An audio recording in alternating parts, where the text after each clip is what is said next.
बड़ा देश।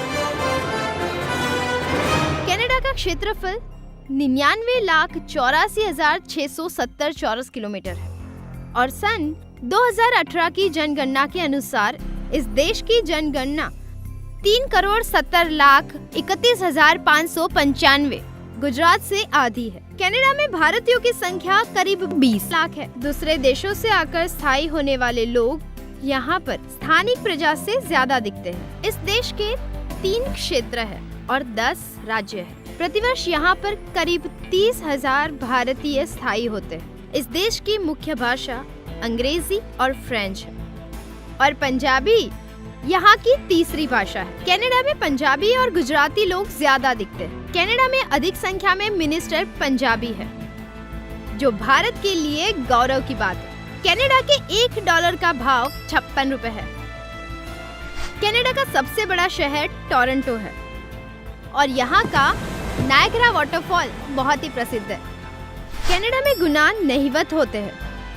दुनिया की अर्थव्यवस्था में कनाडा 8वें नंबर पर आता है और शिक्षा के क्षेत्र में दूसरे नंबर पर आता है। कनाडा में करीब 50% लोग ग्रेजुएट हैं। कनाडा देश ने सन 2021 तक अपने देश में विश्व के 10 लाख लोगों को कायमी निवास के लिए अपने देश के दरवाजे खुले रखे हैं।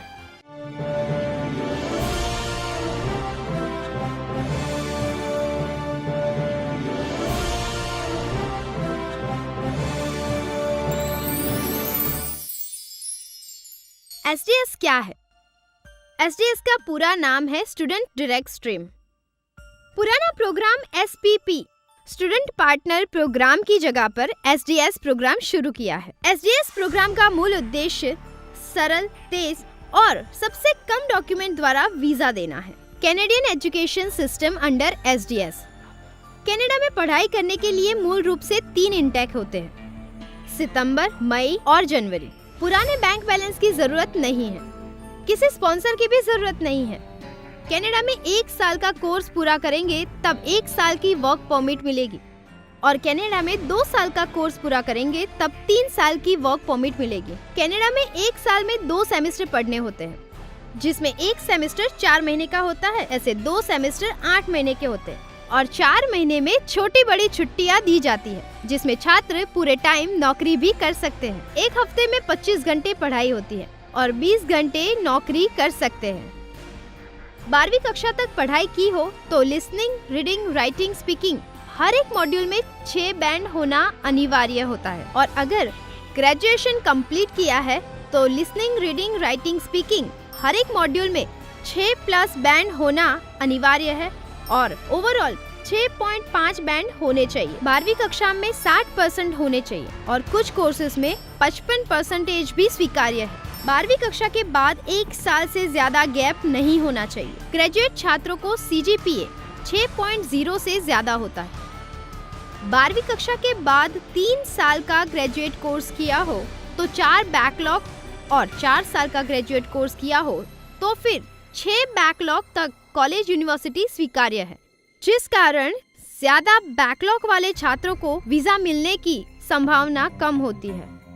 ग्रेजुएशन होने के बाद 5 साल से ज्यादा गैप नहीं होना चाहिए। अगर छात्र की आयु 18 साल से कम हो तो उसके कोई संबंधी या यूनिवर्सिटी द्वारा अथॉरिटी लेटर होना अनिवार्य है। कैनेडियन हाई कमीशन द्वारा प्रमाणित की हुई हॉस्पिटल और डॉक्टर द्वारा अपफ्रंट मेडिकल किया हुआ होना चाहिए। SDS प्रोग्राम में कॉलेज यूनिवर्सिटी के पास DLI नंबर होना चाहिए। छात्र को कम से कम 1 साल की फीस पूर्व से भरनी अनिवार्य है। छात्र को GIC के कैनेडियन डॉलर 10,000 भरने अनिवार्य है। छात्र की कौटुंबिक आय 6 लाख से ज्यादा होनी चाहिए। SDS में फाइल सबमिट करने के बाद वीजा आने में 45 दिन लगते हैं। SDS के अंतर्गत फाइल सबमिशन की डेडलाइन है सितंबर की डेडलाइन 1 अगस्त, मई की डेडलाइन 1 अप्रैल, जनवरी की डेडलाइन है 1 दिसंबर। DLI क्या है? DLI का पूरा नाम है डेजिग्नेटेड लर्निंग इंस्टीट्यूशन। पुराने SPP स्टूडेंट पार्टनर प्रोग्राम में केवल 47 कॉलेजों को इंटरनेशनल स्टूडेंट की परमिशन थी, लेकिन कनाडा में जितनी कॉलेज या यूनिवर्सिटीज जिसके पास DLI नंबर है वो सारी प्रोग्राम में स्वीकार्य है। अंदाजन 1400 या उससे ज्यादा कॉलेज यूनिवर्सिटीज के पास ये नंबर है, जिससे इंटरनेशनल स्टूडेंट को कई ऑप्शन मिलेंगे। और हाँ, याद रहे कि कई कॉलेज है जिसके पास DLI नंबर है पर प्राइवेट कॉलेज है। जिस कॉलेज में पढ़ने के बाद छात्रों को वर्क परमिट नहीं मिलती, उसके लिए हमारी कंपनी के वीजा काउंसलर से व्यक्तिगत रूप से मिलना होगा, जो आपको पूर्ण जानकारी देंगे।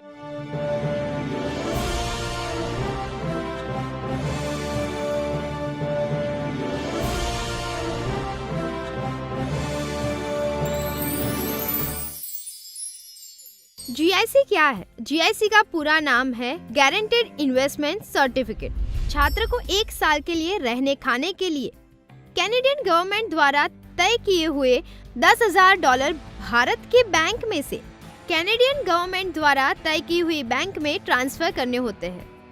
SDS प्रोग्राम के द्वारा प्रमाणित की गई बैंक जैसे कि Scotia bank, SBI Canada, ICICI, CIBC, कुल 4 बैंकों को GIC के लिए परमिशन मिली है। कुल 4 बैंकों को $200 कैनेडियन बैंक चार्ज अलग से भरना होता है। इस तरह टोटल $10,200 भारतीय बैंक में से छात्र को ऊपर बताई हुई किसी भी बैंक में अपना खाता खुलवाया हो, उस खाते में डॉलर ट्रांसफर करने होते हैं। छात्र के प्रदेश के GIC खाते में डॉलर जमा होने का सर्टिफिकेट आने में 7 से 10 दिन का समय लगता है। छात्र जब कनाडा जाएगा और वहाँ की बैंक में खाता खुलवाएगा, तब उसके खाते में GIC का पहला हफ्ता $2,000 कैनेडियन उसके खाते में जमा होता है। Non SDS generic programme.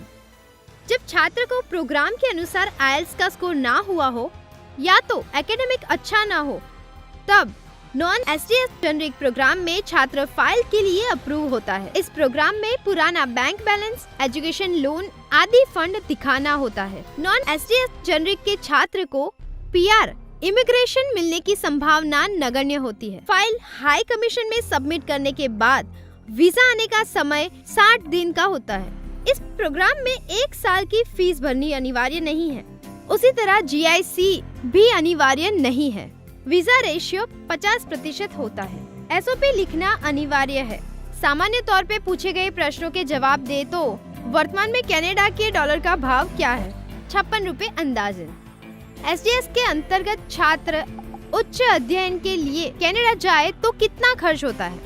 अंदाजित बात करें तो 1 साल की फीस कॉलेज की 9 लाख, यूनिवर्सिटी की 11 लाख, GIC $10,200 यानी कि 5,70,000, flight ticket 50,000, medical and immigration fees की बात करें तो 24,000, कुल मिलाकर 16 लाख कॉलेज का और 18 लाख यूनिवर्सिटी का खर्च है।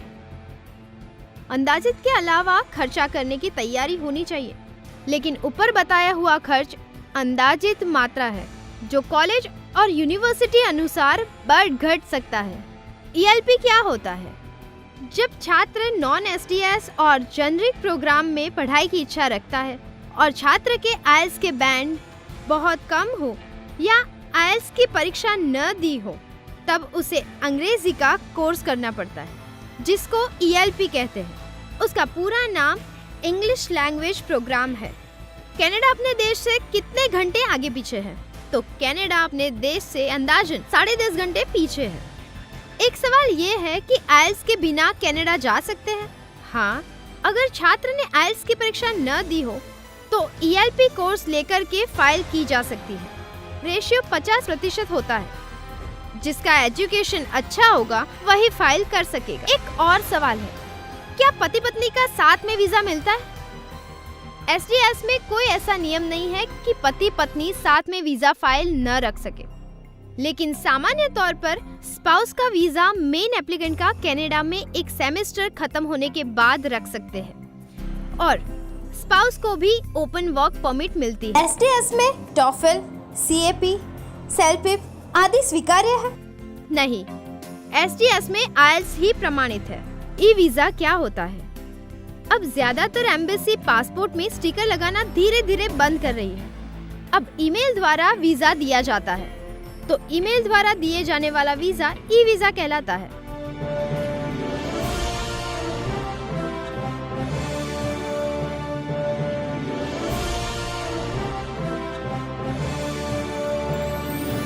स्टूडेंट वीजा की अधिक जानकारी के लिए आप हमारी company Bharat Panchal education private limited की स्टूडेंट वीजा एक्सपर्ट टीम से रूबरू मुलाकात ले सकते हैं। Helpline number Unjha 9376018896, Visnagar 9824913896, Patan 9978983896, Mehsana 9099080896, Palanpur 9377711896।